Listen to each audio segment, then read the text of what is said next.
নমস্কার, আমি আপনাদের সবাইকে প্রভু যিশুর নামে শুভেচ্ছা অভিনন্দন জানাচ্ছি। আশা করি আপনারা সবাই ভালো আছেন। আমি আপনাদের জন্য প্রার্থনা করি আপনারা সব সময় ভালো থাকুন।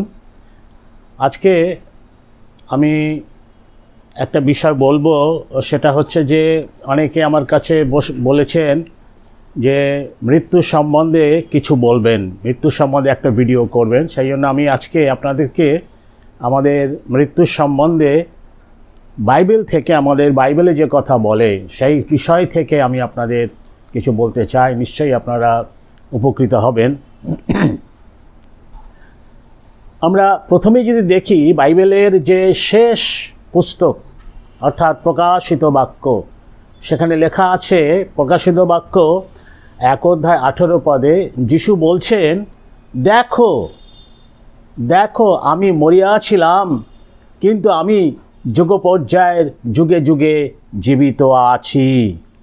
দেখুন এইখানে কথাটা তিনি বলছেন আমি মরেছিলাম, এবং আমরা জানি প্রভু যিশু মরে গিয়েছিলেন এবং 3 দিন পর তিনি আবার কবর থেকে উঠে আসলেন, এবং অনেকে তাকে দেখেছে। মৃত্যুর পরে তিনি অনেককে দেখা দিয়েছেন, আর তারপরে তিনি দেখা দিয়ে তিনি আস্তে আস্তে স্বর্গে চলে গেলেন। আমরা যেটাকে বলি স্বর্গারোহণ, তিনি এখন স্বর্গে তিনি রয়েছেন। অর্থাৎ এটা অতি ধ্রুব সত্য। যিশু বলছেন আমি মরিয়া ছিলাম, কিন্তু যুগ পর্যায়ের যুগে যুগে আমি জীবিত আছি, যুগ যুগ ধরে আমি জীবিত আছি। তিনি আছেন জীবিত। সেই জন্য আমরা দেখি এই যে মৃত্যু আমাদেরকে, আমরা দেখতে পাই যে প্রভু যিশুকে যেমন মৃত্যু শেষ করতে পারেনি, মৃত্যুর উপরে যিশু জয়ী হলেন, জয় লাভ করলেন।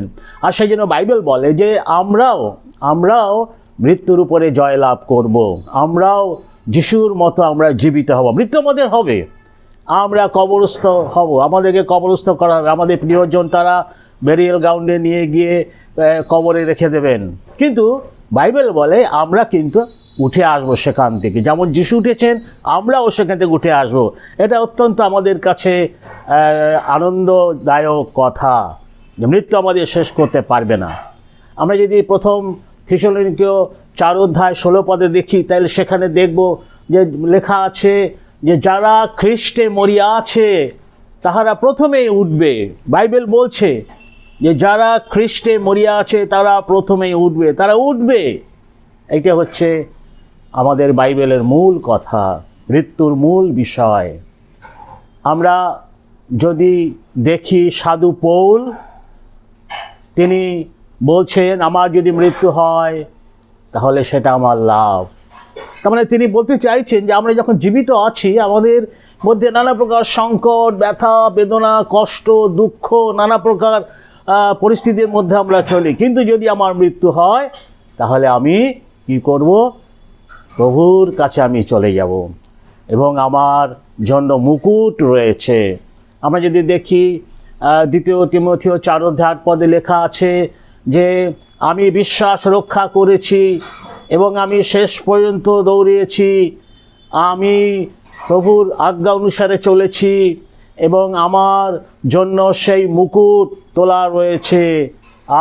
আমি যখন মরে যাব, আমি যখন প্রভুর কাছে যাব, তখন আমাকে প্রভু সেই মুকুট তিনি আমাদের দেবেন। আর তিনি বলছেন শুধু আমাকে নয়, কিন্তু যত লোক প্রভুর আসার জন্য অপেক্ষা করে আছে তাদের সবাইকে তিনি এই মুকুট দেবেন। শুধু এটা আমরা দেখতে পাই যে মৃত্যু আমাদের কাছে দুঃখের নয়, কিন্তু আমাদের কাছে আনন্দের। আমরা গীতসংহিতা 90 গীতের যদি দেখি, 90 গীত তার 10 পদে সেখানে লেখা আছে যে সেখানে বাইবেল বলছে যে আমরা চিরদিন পৃথিবীতে থাকবো না, আমাদের মৃত্যু হবে। এবং সংখ্যাটাও বলে দিয়েছে যে 70 বছর আমরা থাকতে পারি, এবং বল যুক্ত হইলে 80 বৎসর। তার মানে 70 বছর আমাদের মেয়াদ, কিন্তু তার চেয়ে আরও বেশি যদি হয় 80 বৎসর, তারপর আমাদের চলে যেতেই হবে। এটা বাইবেলের কথা, এটা অতি ধ্রুব সত্য। আমরা চিরদিন কেউ এখানে থাকতে পারবো না, আমাদের যেতেই হবে। আমরা এই পৃথিবীতে অল্পকাল স্থায়ী আছি, আমাদের অনেক প্রিয়জন, বাবা মা, অনেক আত্মীয় স্বজন, প্রিয়জন, বন্ধু বান্ধব, তারা একসময় আমাদের সঙ্গে ছিলেন, কিন্তু তারা চলে গিয়েছে, মৃত্যু তাদের হয়েছে। সেই জন্য আমরা এই মৃত্যুকে কিছুতেই এড়াতে পারবো না, কিন্তু মৃত্যু আমাদের কাছে কিন্তু অত্যন্ত আনন্দের। হ্যাঁ, মৃত্যু আমাদের কাছে অত্যন্ত সুখের, দুঃখের নয়, শোকের নয়। মৃত্যু আমাদের বেদনাদায়ক নয়, মৃত্যু আমাদের কাছে আনন্দের। একবার এক রাজপ্রাসাদে এক ভিক্ষুক, তিনি ভিক্ষে করতে করতে রাজপ্রাসাদে চলে গেলেন, আর রাজার সঙ্গে দেখা হলো। রাজা বলছে, তুমি ভিক্ষুক হয়ে কেন এই রাজপ্রাসাদে প্রবেশ করলে? তখন সেই ভিক্ষুক বলছে, রাজামশাই, আমি তো জানি এটা একটা সরাইখানা, এখানে আসে যায়, লোকে আসে আবার চলে যায়। তখন রাজা খুব রেগে গেল, বলছে, কি বলছো? এটা রাজপ্রাসাদ আমার, আর তুমি বলছো এটা সরাইখানা, এ কি?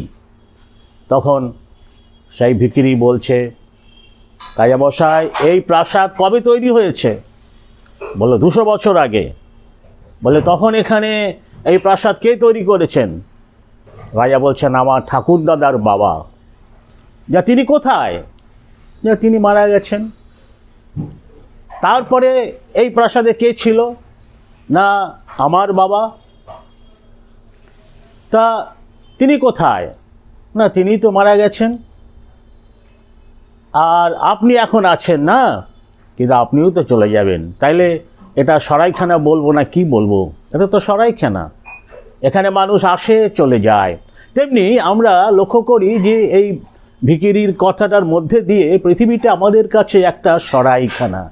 আমরা অল্প দিন আছি, আবার অল্প দিন পরে আমরা চলে যাব, এবং অনন্তকাল ধরে আমরা সেই প্রভুর সঙ্গে বাস করব। আমরা যদি মনে করি যে এই স্বর্গটা হচ্ছে, যেখানে স্বর্গে আমরা চিরদিন থাকব, সেই স্বর্গটা হচ্ছে একটা পুরস্কার পাওয়া স্থান। এখানে যারা যায় তারা পুরস্কার পায়, সেটা সত্যি একটা আনন্দের বিষয়। আমরা যদি দেখি প্রকাশিত বাক্য 22 অধ্যায় 12 পদে, সেখানে লেখা আছে যে স্বর্গ এটা হচ্ছে পুরস্কার পাইবার স্থান, পুরস্কার পাইবার সময়। আর সেই জন্যই সাধু পৌল বলেছিলেন, আমার পক্ষে মরণ লাভ। না, ফিলিপিও 1 অধ্যায় 21 পদে বলছে, আমার পক্ষে মৃত্যু লাভ। যদি আমার মৃত্যু হয়, সেটা আমার পক্ষে সেটা লাভ।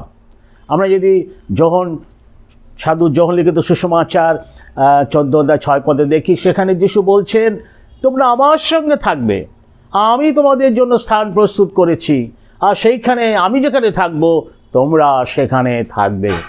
হ্যাঁ, ভাবা যায়, দেখুন কত সুন্দর আনন্দের স্থান। প্রভু যিশু বলছেন, আমি যেখানে থাকবো, প্রভু যিশু হচ্ছে রাজার রাজা, প্রভুর প্রভু, king of kings, lord of lords. তিনি যেখানে থাকবেন আমরাও সেইখানে থাকবো। সেখানে দেখুন মৃত্যু কত আনন্দের বিষয়। আমরা যদি রাজর্ষি দাউদ, রাজা যুক্ত ঋষি, রাজর্ষি, তিনি একদিকে রাজা, আবার তিনি সাধু ঋষি।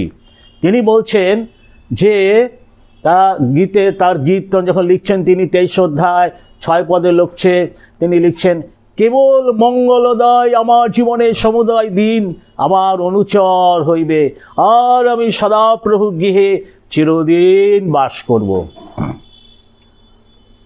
রাজর্ষি দাউদ বলছেন, হ্যাঁ, আমি যখন পৃথিবীতে থাকি তখন আমি ঈশ্বরের কাছ থেকে মঙ্গল, দয়া, অনুগ্রহ, করুণা আমি ভোগ করছি। হ্যাঁ, সত্যি তাই। তারপর তিনি বলছেন, আমি যখন পৃথিবীতে চলে যাব তখন চিরদিন অনন্তকাল ধরে আমি প্রভুর কাছে আমি থাকব। আমরা যদি প্রকাশিত বাক্য যদি আমরা 14 অধ্যায় 13 পদ দেখি, সেখানে স্পষ্ট লেখা আছে যে স্বর্গ হলো আমাদের জন্য বিশ্রামের স্থান, পুরস্কার পাইবার স্থান। আমরা যেমন পৃথিবীতে যেমন কাজ করে চলেছি, সেই কাজ আমাদের সঙ্গে যাবে। অনেক সময় ভক্তরা গানে গায় যে তোমার সঙ্গে কিছু যাবে না রে মন, সঙ্গে যাবে না, তোর বাগান বাড়ি আত্মীয় স্বজন কেউ সঙ্গে যাবে না, কিন্তু সঙ্গে যাবে আমাদের কাজ। আমরা যে কাজ করেছি সেই কাজ আমাদের সঙ্গে সঙ্গে যাবে। এবং সেইখানে আমরা বিশ্রাম পাবো। হ্যাঁ, আজকে আমরা দেখুন প্রতি মানুষেরা কি করে, সকাল থেকে সন্ধ্যে পর্যন্ত শুধু পরিশ্রম করে চলেছে, ক্লান্ত হয়ে চলেছে, বিশ্রামের সময় নেই। কিন্তু যখন মানুষের মৃত্যু হবে তখন সে চিরদিনের জন্য ঈশ্বরের কাছে বিশ্রাম পাবে। আর সেই জন্য আমরা দেখি, আমরা যদি কবরস্থানে যাই, অনেক বাঁধানো কবর রয়েছে এবং সেখানে বাঁধানো কবরের পরে লেখা থাকে RIP, অর্থাৎ রেস্ট ইন পিস, শান্তিতে নিদ্রা যাও। যখন মানুষের মৃত্যু হয় তখন তারা শান্তিতে নিদ্রা যায়, যিশুর নিরূপিত স্থানে, যিশুর যে নির্মাণ করেছে সেই স্থানে তারা চলে যায়। আর সেই জন্যই তো ভক্ত গানে গিয়েছিলেন, তোমার কাছে যাব প্রভু, তোমার কাছে যাব। আমি 2 লাইন এই গানটা আপনাদের গেয়ে শোনাবো। এই গানটা অনেক বড় আছে, কিন্তু আমি এখানে মাত্র 2 লাইন আপনাদের জন্য করতে চাই। তোমার কাছে যাব প্রভু, তোমার কাছে যাব, তোমার কাছে যাব প্রভু, তোমার কাছে যাব। দুঃখের সাগর পার হয়ে গো তোমার কাছে যাব, তোমার কাছে যাব প্রভু, তোমার কাছে যাব। হ্যাঁ, আজকে আমরা আমাদের প্রত্যেকের খ্রিস্ট ভক্তের এই প্রার্থনাই থাকা দরকার, এই আশাই আকাঙ্ক্ষা থাকা দরকার। আমরা যেন আমাদের যখন মৃত্যু হবে তখন যেন আমরা প্রভুর কাছে তার শান্তি আনন্দ উপভোগ করার জন্য আমরা সেইখানে সবাই যেন পৌঁছাতে পারি। ঈশ্বর আমাদের সবাইকে আশীর্বাদ করুক। নমস্কার।